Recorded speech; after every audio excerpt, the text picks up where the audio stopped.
একটা কাক, শুধু একটা শব্দ, কা, আর তাতেই পুরো রাজসভা তোলপাড়। কে ছিল সেই কাক? কেন এত ভয়? আর কে এই রহস্যময় দ্রেঘাংচু? নমস্কার বন্ধুরা, পাঠশালা প্যালেস গল্পের আসরে সবাইকে স্বাগত। আজকের গল্পে আছে হাসি, রহস্য আর একেবারে আজব এক কাণ্ড। শুনতে থাকুন পাঠশালা প্যালেস। আজকের গল্প দ্রেঘাংচু।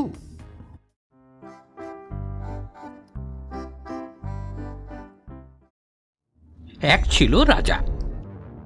রাজা একদিন সবাই বসেছেন, চারদিকে তার পাত্র মিত্র, আমির, ওমরা, সিপাহী, শাস্ত্রী গিজগিজ করছে। এমন সময় কোথা থেকে একটা দাঁড়কাক উড়ে এসে সিংহাসনের ডান দিকে উঁচু থামের ওপর বসে ঘাড় নিচু করে চারদিকে তাকিয়ে অত্যন্ত গম্ভীর গলায় বলল, কা। কথা নেই, বার্তা নেই, হঠাৎ এরকম গম্ভীর শব্দ। সভাসুদ্ধ সকলের চোখ একসঙ্গে গোল হয়ে উঠল। সকলে একেবারে একসঙ্গে হাঁ করে রইল। মন্ত্রী একতাড়া কাগজ নিয়ে কি যেন বোঝাতে যাচ্ছিলেন। হঠাৎ বক্তৃতার খেই হারিয়ে তিনি বোকার মতো তাকিয়ে রইলেন। দরজার কাছে একটা ছেলে বসেছিল, সে হঠাৎ ভ্যাঁ করে কেঁদে উঠল। যে লোকটা চামড় দোলাচ্ছিল, চামড়টা তার হাত থেকে ঠাঁই করে রাজার মাথার উপরে পড়ে গেল। রাজামশাইয়ের চোখ ঘুমে ঢুলে ঢুলে এসেছিল। তিনি হঠাৎ জেগে উঠে বললেন, জল্লাদ ডাক। জল্লাদ এসে হাজির। রাজামশাই বললেন, মাথা কেটে ফেল। সর্বনাশ! কার মাথা কাটতে বলে? সকলে ভয়ে ভয়ে নিজের মাথায় হাত বুলোতে লাগলো। রাজামশাই খানিকক্ষণ ঝিমিয়ে আবার তাকিয়ে বললেন, কই মাথা কই? জল্লাদ বেচারা হাত জোড় করে বললে, এগে মহারাজ, কার মাথা? রাজা বললেন, বেটা গোমত কোথাকার, কার মাথা কিরে? যে ওই রকম বিটকেল শব্দ করছিল তার মাথা। শুনে সভাসুদ্ধ সকলে হাঁপ ছেড়ে এমন ভয়ানক নিঃশ্বাস ফেলল, কাকটা হঠাৎ ধড়পড় করে সেখান থেকে উড়ে পালালো। তখন মন্ত্রীমশাই রাজাকে বুঝিয়ে বললেন যে ওই কাকটাই এইরকম আওয়াজ করছিল।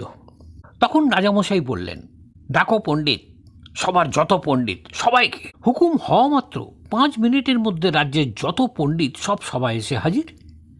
তখন রাজামশাই পণ্ডিতদের জিজ্ঞাসা করলেন, এই যে কাক এসে আমার সভার মধ্যে আওয়াজ করে এমন গোল বাঁধিয়ে গেল, এর কারণ কিছু বলতে পারো? কাকে আওয়াজ করলো তার আবার কারণ কি? পণ্ডিতেরা সকলে মুখ চাওয়াচাই করতে লাগলেন। একজন ছোকরা মতো পণ্ডিত খানিকক্ষণ কাঁচুমাচু করে জবাব দিল, আগে বোধহয় তার খিদে পেয়েছিল। রাজামশাই বললেন, তোমার যেমন বুদ্ধি, খিদে পেয়েছিল তা সবার মধ্যে আসতে যাবে কেন? এখানে কি মুড়ি মুড়কি বিক্রি হয়? মন্ত্রী, ওকে বিদায় করে দাও। সকলে মহা তম্বি করে বলল, হ্যাঁ হ্যাঁ, ঠিক ঠিক, ওকে বিদায় করুন। আরেকজন পণ্ডিত বললেন, মহারাজ, কার্য থাকলেই তার কারণ আছে। বৃষ্টি হলেই বুঝবে মেঘ আছে, আলো দেখলেই বুঝবে প্রদীপ আছে। সুতরাং বায়ুষ্পক্ষীর কণ্ঠ নির্গত এই অপরূপ ধ্বনিরূপ কার্যের নিশ্চয়ই কোনো কারণ থাকবে। এতে আশ্চর্যের কি? রাজা বললেন, আশ্চর্য এই যায় তোমার মতো মোটা বুদ্ধি লোকেও ওই রকম আবল তাবল বকে মোটা মোটা মাইনে পাও। মন্ত্রী, আজ থেকে এর মাইনে বন্ধ করো। অমনি সকলে হাঁ হাঁ করে উঠল, মাইনে বন্ধ করো। দুই পণ্ডিতের এরকম দুর্দশা দেখে সবাই কেমন ঘাবড়ে গেল। মিনিটের পর মিনিট যায়, কেউ আর কথা কয় না। তখন রাজামশাই দস্তুর মতো খেপে গেলেন।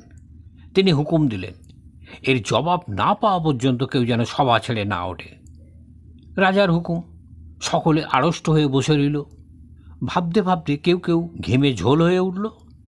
চুলকে চুলকে কারো কারো মাথায় প্রকাণ্ড টাক পড়ে গেল। বসে বসে সকলের খিদে বাড়তে লাগলো। রাজামশাইয়ের খিদেও নেই, বিশ্রামও নেই। তিনি বসে বসে ঝিমুতে লাগলেন। সকলে যখন হতাশ হয়ে এসেছে, আর মনে মনে পণ্ডিতদের মূর্খ, অপদার্থ, নিষ্কর্ম বলে গাল দিচ্ছে। এমন সময় রোগা শুটকো মতো একজন লোক হঠাৎ বিকট চিৎকার করে সবার মাঝখানে পড়ে গেল। রাজা, মন্ত্রী, পাত্র, মিত্র, উজির, নাজির সবাই ব্যস্ত হয়ে বললেন, কি হলো, কি হলো? তখন অনেক জলের ছিটে, পাকার বাতাস আর বলা কওয়ার পর লোকটা কাঁপতে কাঁপতে উঠে বলল, মহারাজ, সেটা কি দাঁড় কাক ছিল? সকলে বলল, হ্যাঁ হ্যাঁ, কেন বলো দেখি। লোকটা আবার বলল, মহারাজ, সে কি ওই মাথার উপর দক্ষিণ দিকে মুখ করে বসেছিল, আর মাথা নিচু করেছিল, আর চোখ পাকিয়েছিল, আর ক করে শব্দ করেছিল? সকলে ভয়ানক ব্যস্ত হয়ে বললে, হ্যাঁ হ্যাঁ, ঠিক ওই রকমই হয়েছিল। তাই শুনে লোকটা এবারে ভেউ ভেউ করে কাঁদতে লাগলো আর বলতে লাগলো, হায় হায়, সেই সময় কেউ আমায় খবর দিলে না কেন? রাজা বললেন, তাই তো, একে তোমরা তখন খবর দাওনি কেন? লোকটাকে কেউ চেনে না, তবু সে কথা বলতে সাহস পেল না। সবাই বললে, হ্যাঁ, ওকে একটা খবর দেওয়া উচিত ছিল। যদিও কেন তাকে খবর দেবে আর কি খবর দেবে, এ কথা কেউ বুঝতে পারল না। লোকটা তখন খুব খানিকটা কেঁদে তারপর মুখ বিকৃত করে বলল, দীঘাংচু। সে আবার কি? সবাই ভাবল লোকটা ক্ষেপে গেছে। মন্ত্রী বললেন, দীঘাংচু কি হে? লোকটা বলল, দীঘাংচু না, দীঘাংচু। কেউ কিছু বুঝতে পারল না, তবু সবাই মাথা নেড়ে বলল, ও। তখন রাজামশাই জিজ্ঞাসা করলেন, সে কীরকম হে? লোকটা বলল, আগে আমি মুখ্য মানুষ, আমি কি অত খবর রাখি? ছেলেবেলা থেকে দীঘাংচু শুনে আসছি, তাই জানি দীঘাংচু যখন রাজার সামনে আসে তখন তাকে দেখতে দেখায় দাঁড় কাকের মতো। সে যখন সবাই ঢোকে তখন সিংহাসনের ডান দিকের থামের ওপর বসে মাথা নিচু করে দক্ষিণ দিকে মুখ করে চোখ পাকিয়ে ক বলে শব্দ করে। আমি তো আর কিছু জানি না, তবে পণ্ডিতেরা যদি জানেন। পণ্ডিতেরা তাড়াতাড়ি ব্যস্ত হয়ে বললেন, না না না না, ওর সম্বন্ধে আর কিছু জানা যায়নি। রাজা বললেন, তোমার খবর দেয়নি বলে কাঁদছিলে, তুমি থাকলে করতে কি?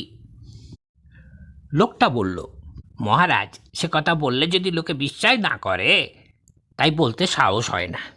রাজা বললেন, যে বিশ্বাস করবে না তার মাথা কাটা যাবে, তুমি নির্ভয়ে বলো। সভাসদ্য লোক তাতে হাঁ হাঁ করে সায় দিয়ে উঠল।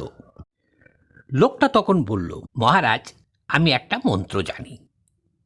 আমি যুগ জন্ম ধরে বসে আছি, দীঘাংচুর দেখা পেলে সেই মন্ত্র তাকে যদি বলতে পারতাম তাহলে কি যে আশ্চর্য কাণ্ড হতো, তা কেউ জানে না, কারণ তার কথা কোনো বইয়ে লেখেনি।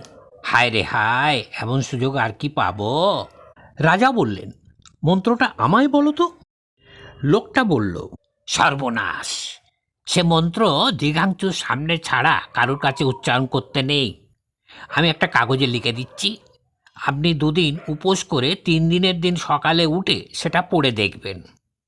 আপনার সামনে দাঁড় কাক দেখলে তাকে আপনি মন্ত্র শোনাতেই পারেন, কিন্তু খবরদার আর কেউ যেন তা না শোনে, কারণ দাঁড় কাক যদি দীঘাংচু না হয় আর তাকে মন্ত্র বলতে গিয়ে অন্য লোকে শুনে ফেলে, তাহলেই সর্বনাশ।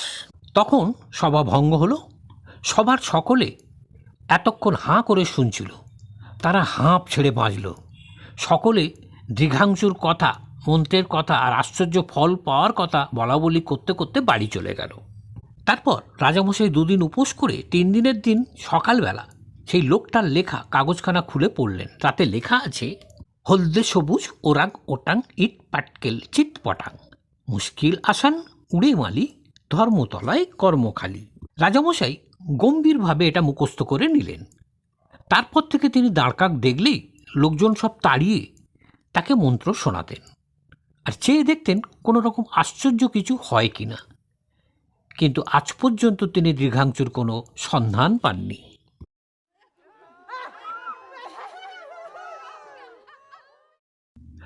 তো গুরুজি, আজ পর্যন্ত রাজা যেমন দীঘাংচুকে খুঁজে পাননি, আমরাও ঠিক বুঝতে পারলাম না এটা সত্যি না নিছক বোকামি। তবে একটা জিনিস পরিষ্কার, সব কথা বিশ্বাস করতে নেই। এরকম মজার গল্প পেতে চ্যানেলটা সাবস্ক্রাইব করতে ভুলবেন না। আমি আবার ফিরব নতুন গল্প নিয়ে। ততক্ষণ পর্যন্ত ভালো থাকুন,